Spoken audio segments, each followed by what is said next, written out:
Good morning, everyone, and welcome to San Antonio Living. As a parent, a mother, or a father, when you have children, you hope that they're very close, right? Well, my first guests actually have a bond that few can really say that they have. They grew up like typical boys, although they had some challenges to go through. And it's the Turner brothers, and they grew up as any other kids would. And we also see little Travis there as well. What you can't tell is the health struggles that two of them went through. And there was leukemia with Chance, and then a few years later there was an issue with his kidney, possibly due to the chemotherapy. And there they are all now.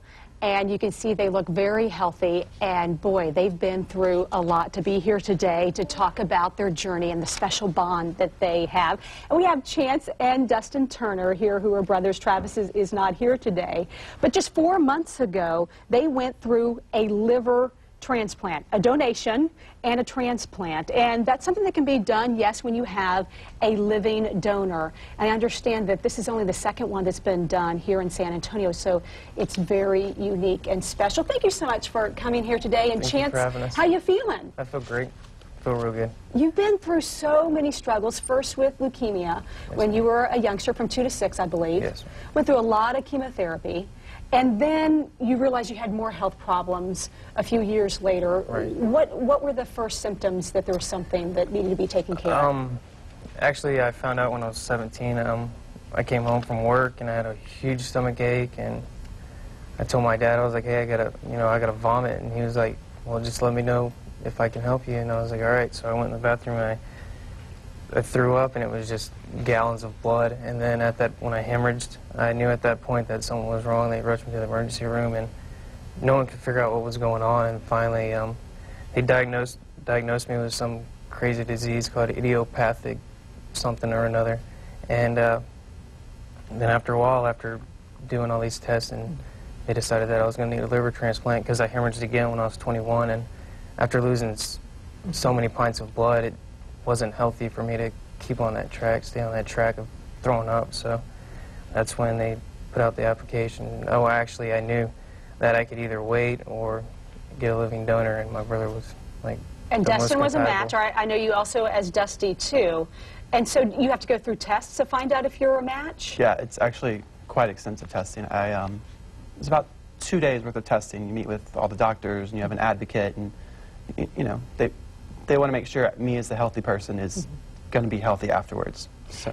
And when you found out that you're a match and that you can make that donation, that's got to be, you go through a lot of emotions, that you're happy that you can help your brother, but also you've got to be concerned about your own health. Yeah, it is a lot. It's kind of a roller coaster. You're happy that you can do it, but I'm healthy, I'm living a great life.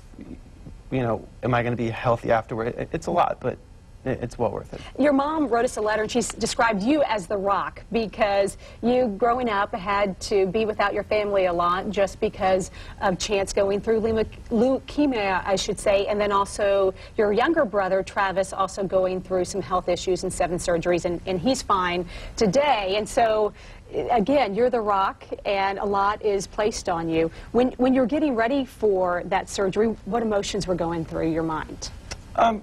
You're obviously scared, but you entrust your life into these doctors, and you know they did a great job. Look at us. So. And Chance, what was it like to realize that your brother is going to help you, and you have part of your brother with you? Yeah, it's great. I mean, I know what's in me now, and I grew up with him my whole life, so I mean, it's great. I don't know how to explain it. And we want to talk a little bit more about liver transplants because it is something where you can have a living donor, and we want to welcome Dr. Ken Washburn. He is a professor of surgery with the Texas Health Science Center here in San Antonio and the surgical director as well. And this is quite unusual, isn't it? We've heard, when it comes to like kidney transplants, often you have a living donor, but when it comes to a liver transplant, that's something that's unique, right? Right. It's not nearly as common as live donor kidney transplantation. We've done about a dozen of these over the last 5 years or so. It's much less common, but it's still an option for the right patient in the right circumstance. And let's talk about what happens to the liver once it is transplanted. It's amazing that it can grow, right? Right. What I like to tell patients and their families is the liver is kind of like the skin. It's the only other organ in the body where if you cut it, and if it's healthy, it will grow back. And that's what allows us to perform a procedure such as this.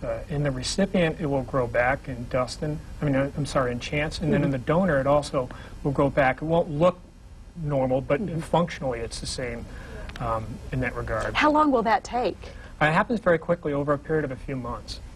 And so the prognosis for both of these young men is great? Very good. Very good.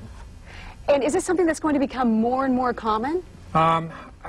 It probably won't become nearly as common as it is for kidney transplantation because the donation process is more involved and the risk is probably a little bit higher for the donor.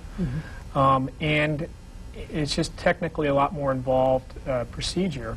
And not everybody has 2 kidneys for the most part, but everybody only has 1 liver. So there are a lot more intricacies involved in that. So we don't expect it to be nearly as common as kidney donation, but we expect there clearly is a role for it in patients that need a transplant. And I was talking with Chance before the show, and he said he was only in the hospital for 5 days. Is that typical? Well, it's highly variable, and we've had patients after transplant that have been in the hospital for 4, 5, or 6 days, and then obviously some that have been in there quite a bit longer. But it's not terribly unusual to be in there 5 or 6 days after a transplant. And does it always have to be a blood relative? No, we've had non-related patients, whether it's a spouse or a cousin, or we've actually had a Good Samaritan donor as well. And before the surgery, was there doubt that maybe it may not be successful? Was that ever an issue?